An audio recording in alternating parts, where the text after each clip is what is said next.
every Sunday, online or in the sanctuary, receiving a word from the Lord to uplift my spirits. But what I really need to know is how to make it through the week. I need to know how to handle me. Someone please help me. Church, what's really going on? Church, Monday to Sunday morning. Church, benediction is said. Please keep it real with me. Church, don't worry, don't fret. I think we found an outlet. They're gonna keep it real with you.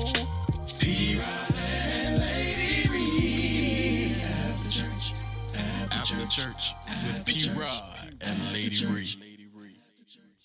Yo, what's up? Yup, this is after church tonight. Look a little different tonight, don't it? Got my big bro with me tonight, so I'm telling y'all, it's getting ready to be real. You need to call somebody, let somebody know it's getting ready to be something up in here. This is P.Rod, that right there, I don't know. That's MDSwin, I read. What's your... Give yourself a handle up on this boy. Big Papa. Big Papa, Big Papa. All right, that'll work. So we in for today is actually Veterans Day when we shooting this, and so we wanted to do it after church and just kind of hang out, see how we do it. So I just want to, I'm gonna holler at him a little bit, ask him a couple of questions. We'll get back and forth. Y'all see these balls around here, right? Basketball here, basketball on both sides of it. The reason I did that because in the Ware County Waycross area, this is Mr. Basketball. I know y'all might not remember, but this is that guy. So, can you tell them just a little bit of history of what you got done, what you did here in the cross for the Waycross Bulldogs, mind you. The Waycross Bulldogs, mind you. What you did for the cross in that game called basketball, man? Well, you know, I did a little something every now and then. Well, my last year, I led the team in scoring, all region, got nominated McDonald's All-American, right? Yeah. First one in this area. And back then, you know, they gave you a little toothpick trophy. Yeah. I like this. Now, they give you a whole TV show on ESPN. For real. So I'm a little jealous. A little jealous? Just a little jealous. Little jealous. How many you average, man? How many points you average per game? No, about 24, 25, right? Your Went down to Folkestone one night, right, and hit by 28 at the half, right? Ended up with 32 with no 3-point line. So that means if we had 3-point line, you might have went off for 60. That night? Oh yeah, that night, you know, the rim was big. They don't know. We're a basketball family. We're a sports family. And this dude here done taught a whole lot of folk how to play the game. My son, you know Zach. Y'all know Z-Swin, who shoot that thing. See, he shoot it just like this. But that's just kind of what we do. So we here, it's Veterans Day. I just on a half a almost serious note, what Veterans Day mean to you based on just your history and what you've been through? Well, you know, it just reminds me of them 20 years or so that I put in, right? And all the people that put it in with me, the boys that retired, some that didn't have a chance to retire, but most importantly though, it's the ones that went over to that war and they couldn't come back to their families. So whenever you think about Veterans Day, right, we recognize, we know the living, but them boys that died just for this country, that's what it's really all about. That's real, man. I mean, I said to you and I said to all of the veterans that's watching it at any point, man, we appreciate the work y'all put in. I'm gonna keep it a buck. I'm not that guy. I mean, I don't think I could have made that sacrifice or whatever, not because I don't love my country per se. That just wasn't me. So a man willing to put in part of his life, go through wars. You went through wars, right? Four times I got that T-shirt. How many? Which wars you went through? Desert Storm, Iraqi Freedom, Operation Enduring Freedom, right, twice. Wow. So I actually from 2001 to 2006, I was over there 4 years. Wow, so you was in that Saddam regime. Oh yeah, that foolish regime, yeah. Wow.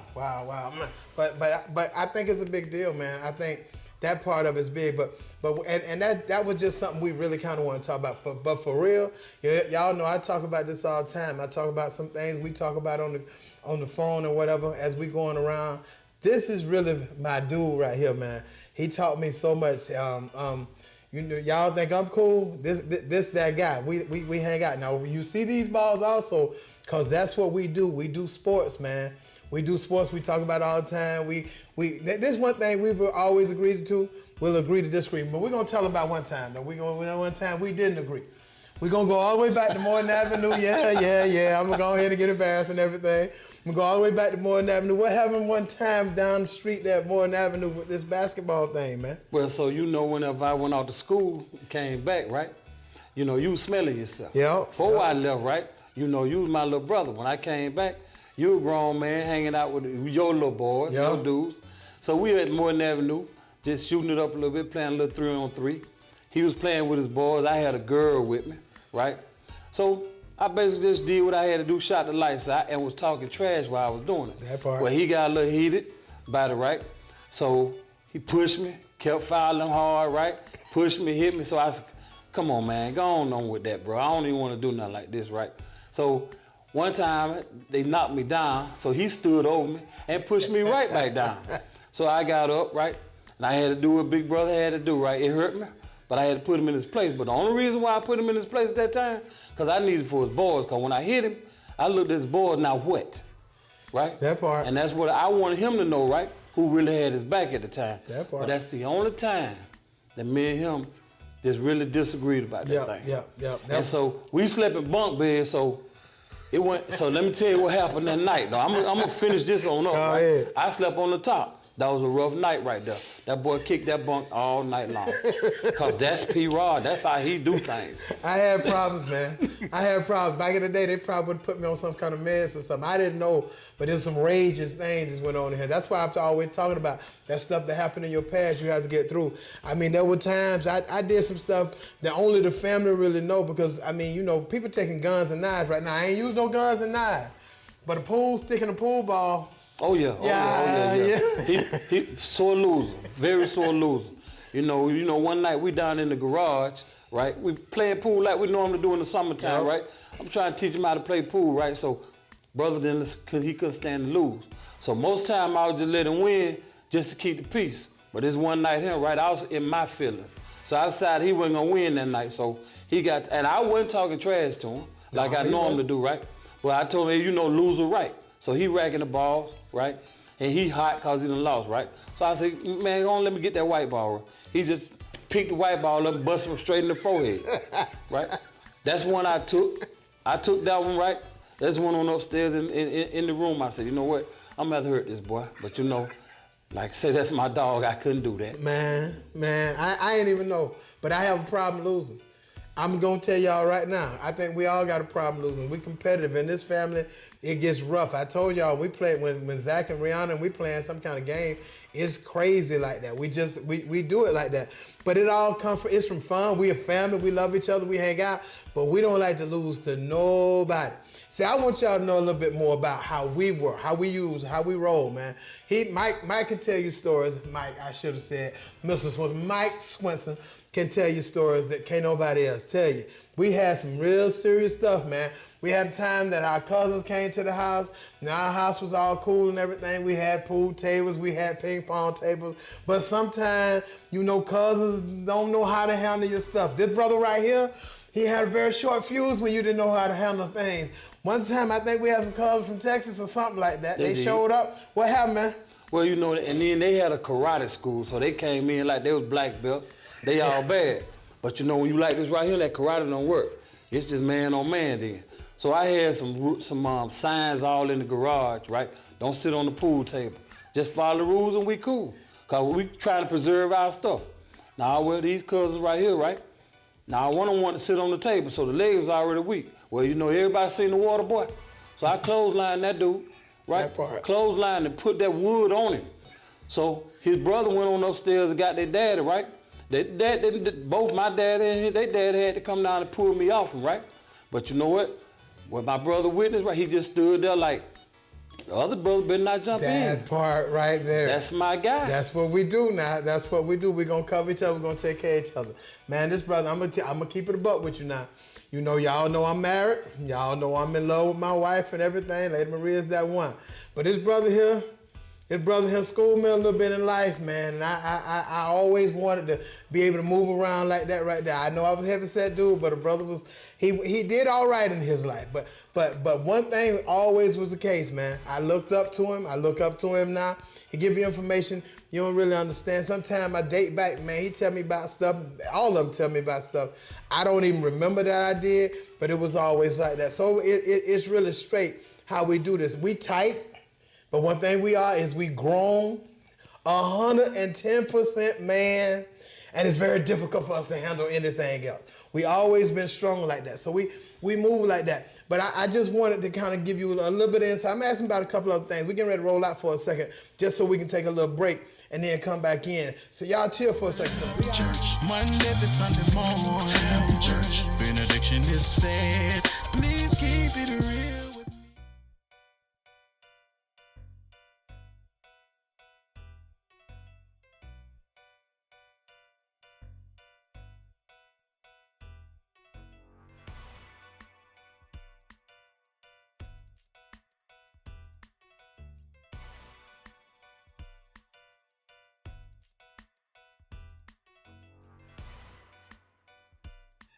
All right, we back. Welcome back to After Church. I'm here with my brother, MDSwin. This is P.Rod. We've been talking. If you missed the first part, go back and check it out in a minute. But I want to take it to a different thing because y'all know me. Most of y'all know me. I'm Pastor Rod. I'm P.Rod. I preach. Let me tell you, but I ain't going to even get into that. That ain't time to get into that now. But I preach. I do what I do. But I often refer to my brother. Now, one thing happened not too long ago. Remember, we're in a pandemic. We're in the middle of a pandemic at this moment. We're sitting in November. We're in the middle of it. Hopefully we can come out of it. There's a lot of things that's going on. The world's been disrupted. Everything, no matter where we are, he's not necessarily from here. He's from Waycross, but he lives in a different city. But everything in every place. And we really haven't been together that much. Neither the family has been together that much in a couple of years. So we're able to kind of hang out a little bit. But not too long ago, we were just kind of talking about just life and all the stuff that's going on.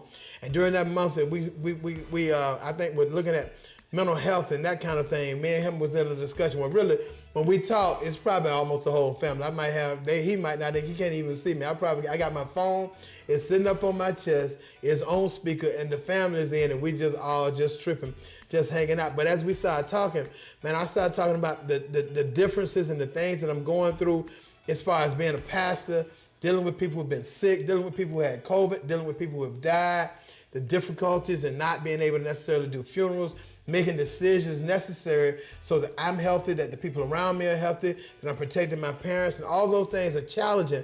And so as we started talking about it, I told him, man, I didn't even really realize how much that stuff affected me mentally. And he just began to kind of share some things with me to kind of help me out by taking a break and that kind of thing. Give me some insight, man. Just kind of get him a little bit of what you were telling me about. Because a lot of pastors, a lot of people really need to understand, in this moment, you got to take care of yourself in a different kind of way, especially mentally, or you can find yourself really, really sick. So, like, take for example, during the pandemic, right, and COVID, what's really been more effective? Your physical, you doing physical things, or your mental, right? Being shut up in a house, right? Working remotely from home, can't do this, can't do that. All of that is all in your mind because it's not, our body's getting bigger, but as our mind is one that's deteriorating. Yeah. So one of the things that cause on my job, I'm a leader. So one of the things that you have to exercise is work-life balance. Whereas you have to take wait. a break. What you call it? Work-life balance. Work-life balance. That's deep. Go ahead. That means, right, you got some time you work, you got a time of your life, right, but you got to balance the both. When you got to know as a person, right, when it's time to take a break. When your mind is tired and you dragging, you can't feel it physically, but you just dragging. Things is coming at you one after another, right? And then when you're a pastor and when you're a leader, who do you lean to, right? I mean, you're going to pray because that's what you do, right? But from a physical perspective, right, members of a church, what do? They come to the pastor. Who does the pastor go to? And that's why clean bill of health and mental health is very, very important for you to be able to feed the people, right? And you got to be able to feed yourself. So feeding yourself is sometimes you got to walk away. You got to say, I ain't doing nothing, right? You got to chill. And one of the things that I do, right, with my family is this: when we both work from home. So when it's time, I know when them walls closing in on her, right? She starts snapping a little bit, jumping, right? So you know what? Since we work from home, we might well work from a distance. So I take her somewhere every month. right? Just to get away, just power down that mind, you know, and even with your kids. You can see your kids, stress just build when everybody just in them four walls, that's all you can do. And right now, with everything going on, these kids are stronger than you think, but these kids need more mental health than anybody think. Even if things going good, they still need somebody else to talk to. Because if you notice, as you get older, right, as the kids get older, they got limitations of what they're going to talk to you about. Yep. Well, I just know when we talked that time, when we talked recently, I made a decision then. You're right. I got to take some time to myself. I got to take some time off. Make sure I take my wife away, because y'all know Lady Rhea, she a busy person. She gives for everything that she does. We give out so much. And honestly, during the pandemic, I just kind of feel like, and I felt like, you know, I had to have those shoulders. I got to have that strength, because I know people were going to be affected in their homes. I knew it within families, and there were going to be stresses and things that happen with lives and people even dying or whatever. And as a pastor, you just feel that responsibility that you got to be that gap. You got to fill it in. You got to make it happen. And so I go in that, y'all have heard me talk about it, I go into that crisis mode. I'm just working. I'm trying to make sure everybody else is good. I'm supporting everybody else. And I didn't realize it was really wearing me down. Not like I was going crazy or whatever, but it was like, man, it's just so much on your mind. You never could rest. And so when we hollered that night right there, and we always talking about stuff, most of the time sports, but we got into that really set some things in place in me. And I began to talk to my wife about it. We got to take some time off. We got to go just spend a minute. If it's a day or so, or just a day and a half, do whatever to break that. So that was really straight. And now see, here's the deal. He and I are both leaders. He's leaders in his business and what he does. I'm a leader in the church or whatever. And sometimes we don't really understand, especially when we're in the church. Not saying he's not in church, but when we're in the church, we pastors, we whatever. We don't want to listen to people necessarily who are not necessarily inside, because we always think that everything has to be super spiritual. You got to find me a scripture and show me that, and I'm living by prayer, and I'm living by fasting, and so on and so forth. But real deal, we real life people.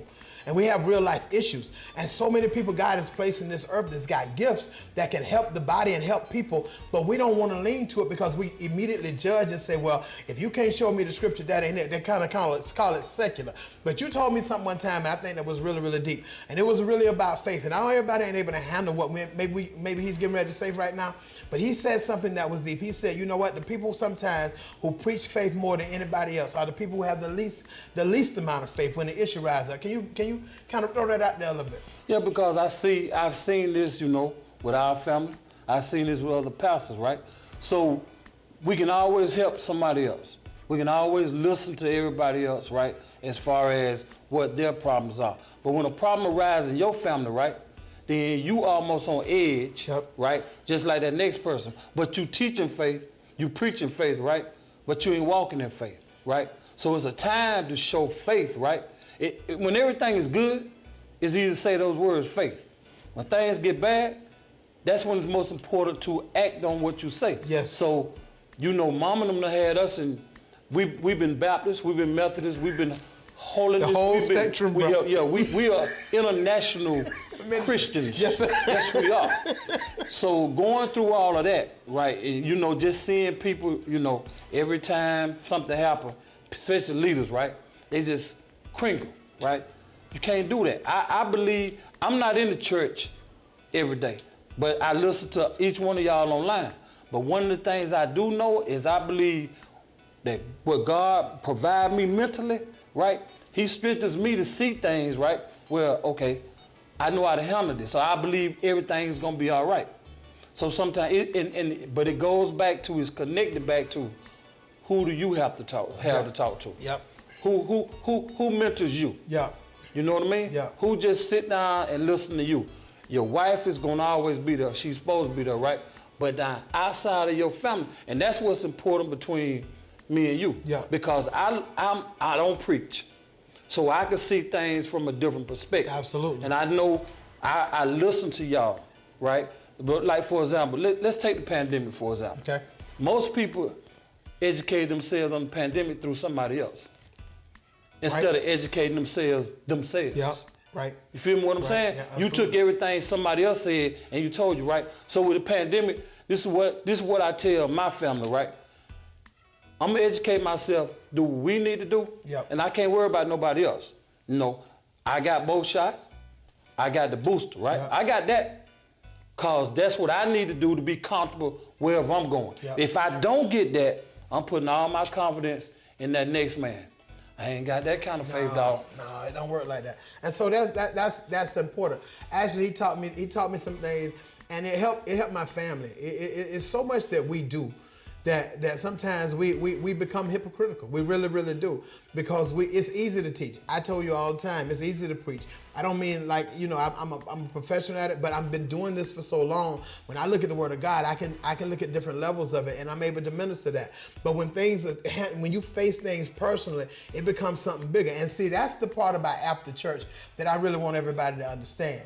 After church, this whole platform is really about, after you leave the church, after you left the service, after you left all the people and everybody praising God or whatever, and then you met with real life issues, how do you function then? Is there balance in your life to the place where you can handle other things? Because we all have crises. We all got issues. We all got things we go through. We all have had credit issues. We all have had marital issues. We all have had relationship issues. We've had school issues as a part of our lives. And those are things that are real. And you can pray, you can do all of those things, but the truth is, how do you respond outside? What happens? I went to the doctor not too long ago. I told you I had a very good visit. I had a very good appointment. And the doctor said everything was cool, but he saw one little thing in there. He said, I want to test something just to make sure that you're good here. He said, I believe you're good, but I just want to make sure. And the test was a situation where I had to give them a specimen or whatever, and I had to wait some days before I would know the answer. I was challenged in them 3 or 4 days of just waiting, and I realized to myself that as much as I've taught it and as much as I've preached it, when you are personally challenged, especially when you've been traumatized, especially when you've gone through what I've gone through in life, that thing challenges you on a different level. And so I had to come to myself. I couldn't go to my wife. I couldn't go to my kids. I could tell them, but the truth was what was going through my mind, I had to keep it strong for them, hold tight for them. And that was tough. And that began to teach me just kind of sort of what he was talking about. What do you do when you got to put your own faith into action? Instead of you being the deliverer, you're the receiver. You need something to support. And that thing attaches itself to you. So life after the church is real. That's why I think your relationships ought to be real. Everything, your situations, your family relationships, your external relationship, you got to know who you are. Now I ain't want to be too deep about it, but I do want you to understand that these are real life people with real life issues, and we for real. Now we ain't got too much longer, so we might well go on up in here. You've been a Laker all your life for the most part that I know of. Your Laker, give me your all-time Laker squad. Oh, that's easy, bro. That's Magic at the point. Uh-huh. That's Mr. Kobe at the 2. Okay. Right. That's James Worthy at the 3. Okay. Right. And you know Kareem is playing that center all right? time. And you can give me whatever 4 you want to give me, but since right, Bron is on my side now. Well then Bron right will be at the 4. Now my 6th man, Bob McAdoo. Because he's coming off that. They don't know nothing about that, Jay. They too young for that, Jay. Don't know nothing about that, right? That's my. So I could have gave you a 5. I could have gave you a 10. See. So that's because I'm Laker for life. No matter what they do and how they do. And I moved in. I shipped myself over there because Bron moved over there. Because I'm a Bron dude. Always been a Bron dude. So, but at the end of the day, it is what it is. So what's up with them boys this year though? Lord have mercy. What's up with these Lakers, man? And we dysfunctional, man. It's like starting a church, man. It's starting a church, right, starting a business, right? You all over the place. Yeah. So everybody going to business, right? And when you go into business, you want to make money your first year, right? Yep. First 3 years, you got to figure out how to sustain your business, right? Yep. Lakers, we play 82 games, right? When I'm from 41 to 82, I don't need to see the same team that I'm seeing right now. Yeah. So right now, we got a cast of characters, right? You understand what I'm saying? A serious cast of characters. So we got to figure out, right, each other's strength, each other's weaknesses, right? Yeah. And maximize on that. But the most important piece that people don't understand is not the players on that court. It's that coach. Now how he gonna fit all that together? Now let's go controversy right now. We might as well, since we got a young generation. I wish Zach was sitting up in here with us. He can just scream from the side. Give me the top 5 players of all time. Well, you went controversy. From 5 to 1. 5 Not to 1 to 5. From 5 to 1. All time. Oh, Lord. Let me go 1 to 5. Now, go 1 to 5. 1 to 5. Well, I got to say Mr. Jordan. Mr. Jordan. Reason why I say Mr. Jordan, because Mr. Jordan transcended the game. Yep. Before Mr. Jordan came along, every team that won the NBA championship had a big center. Yep. Right? He did it from the wing. 6 finals, 6 championships. Yep. Right? Undefeated. Nobody ever did Yeah, that. that's so I say him, right? Okay. Then I'm just, I'm biased to my guy, Kobe Bryant. Kobe. That's my guy. Yeah. Right? So that he number 2, right? Then, Magic is all my guys. So you notice I'm staying with them boys, right? There, I got you. Bron is in there, right? Because Bron is the type player, right? You never seen somebody with that body, right? That body type, that skill set. He don't do just like, take for example, Jordan, Kobe, all those guys I named. Yeah. They got a particular thing they do well. Yep. Right? Yep. But what he does better than all of them, Bron understands the full game. Yep. The full game, right? And then I got to say the leading scorer in the NBA, right, is on my list. That's Kareem. Yep. That's Kareem. That's I got to go there. That's now, that guy. I don't mean to leave none of these PlayStation boys out. You understand what I'm saying? So everybody on my team, they grind. So I come from that grind generation. See? I ain't come from that 2, 3, 4K generation. See that? See, I'm gonna tell y'all who in this room right now. So all the family, his wife, my wife, and my daughter and my son over here on the right. That's Z-Swin. Y'all already know. We ain't gonna throw the camera over there. But Z-Swin has a problem with somebody on that list. He has a big problem. His number 1 player. I'm gonna keep it a buck with you. At this point, I'm a LeBron James fan. He is my guy, okay? But the number 1 player of all time is Michael Jordan for this reason to me and this reason alone. He is a stone cold killer. He never, ever, ever blinked at all. And he's undefeated in the finals. And when it is showtime, when it is money time, he shows up 95% of the time. I can't out in any generation. He's that guy. LeBron James is the greatest all-around player, in my opinion, of all time. He's the guy.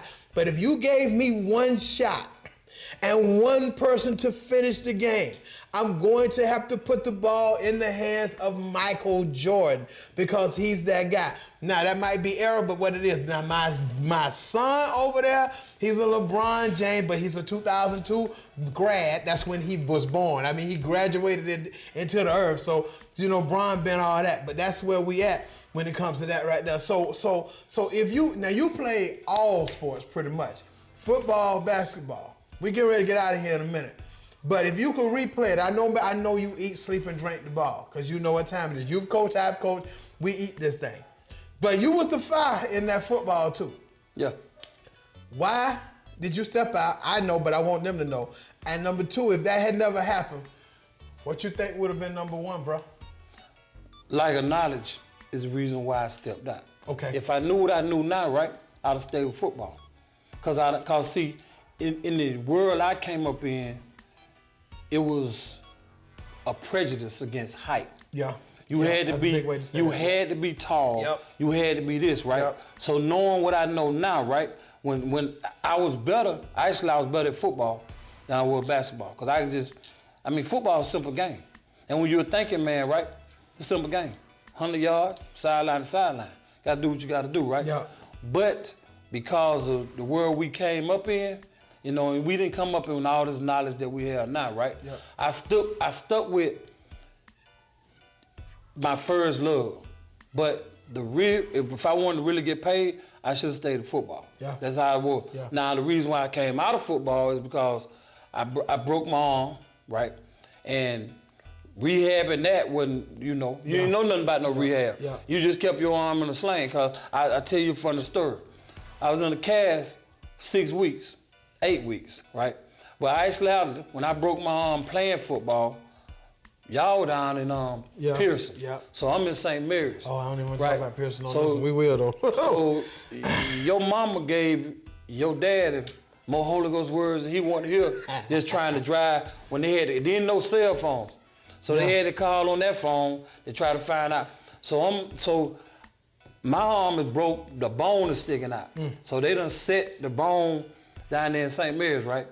That wasn't the problem. Well, when they set the bone, you know, it hurt, but that wasn't the problem. When I came back here, the doctor them told Mom and them, right, that I had to go back to the doctor the next week to make sure it was set right. And if it wasn't set right, they had to re-break it. So when I got to the doctor's office, this little kid in there, right? Yeah. It just came out. They had just broke. We had to re-break his arm. He was in there screaming and shouting, right? So when you go in there, you put your arm on this little tin thing with an x-ray machine there, right? Yeah. So first of all, when he did that, I started to the door. Mama went and caught me. So we in there, right? He tell me to put my arm on there. I'm just cracking my arm on there, man. I'm just nervous, right? But, and so I had to be in that cast for 8 weeks, so ain't nobody tell me that. So you know my arm like this. Yeah. My arm like this for 8 weeks. Basketball season started. I go out there the first damn cast. We on the layup line. So I go to, to shoot the layup, right? Ball just slid down my arm. Cause it went straight out. Okay. It went straight out. Real. But football was that thing. Well, the arm breaking did help you perfect that left hand. Oh yeah, cause I dribble with the left, right? Yeah. So they got tired of that. All right. We getting ready to move. We getting ready to get out of here. We really want to talk about the Sawmill Quarters down in Pearson. God help us. The Miami Motel, all of that stuff. That we gonna get it at another moment. But if you could say one thing to a 22-year-old young lady or young man who is trying to make a decision about what they want to do with their life and their careers in the current world that we live in, and based on what you know and the knowledge you have of really the trends of what's going on in this world, what would you advise them to do? What fields or what areas would you say, maybe you want to look at this because of this? You always want to do what you're best at, but sometimes you got to do something else. That's an interesting question you brought to me, right? Because I just had this conversation with my oldest daughter. So she was, telling me, what Sanaya, which is the granddaughter, right? My granddaughter. She should be doing this, she should be doing this, she should be doing this. So I stopped, I said, you know what? But that's your plan. That's not her plan. So to every 22-year-old, if somebody else is telling you who you need to be, what you need to do, but that's not really who you are, right? Then you need to have a real, true conversation. Two things, and I'm gonna say this, right? You learn in the military, know yourself, know your soldiers, right? But what's the first thing I said? Know yourself. If you know and understand yourself, right, then you develop your own plans. You listen, take knowledge of what everybody tell you, right? But never let nobody change who you are, because somebody might be trying to fit their world into you when it ain't really their world, right? But I will say this, right? You can't be true. You got to do what you got to do until you can do what you can do. Yep. What 22-year-olds got confused now is I just want to do what I want to do, right? But that might not be what you can do. Because right now, the fundamental difference between a 22-year-old now and a 22-year-old when we was, if a 22-year-old lights go off now, they're not gonna get them turned on. They'll go to Amazon and order candles, right? They'll go to McDonald's or Starbucks and use the Wi-Fi. Our lights go off, we wouldn't pay a bill till them lights came on. Straight up. You see, that's the fundamental difference. They just, okay, my lights off. Lord have mercy, we living in a millennial world. It's all good though. It is. This has been good. Hopefully we can get back together because it's been straight. I know you got to ride, but we got to do this again. And the next time, we will have to go a little bit into the relationship worlds, and Lord have mercy, we need an hour and a half. By the way, the Free Loves want to come to see you. They told me they need to come and see. They call you know what they call you? What they call? Big G Papa. I'm G Papa, you Big G Papa. So for Big G Papa and G Papa, we out of here after church, y'all. We holla.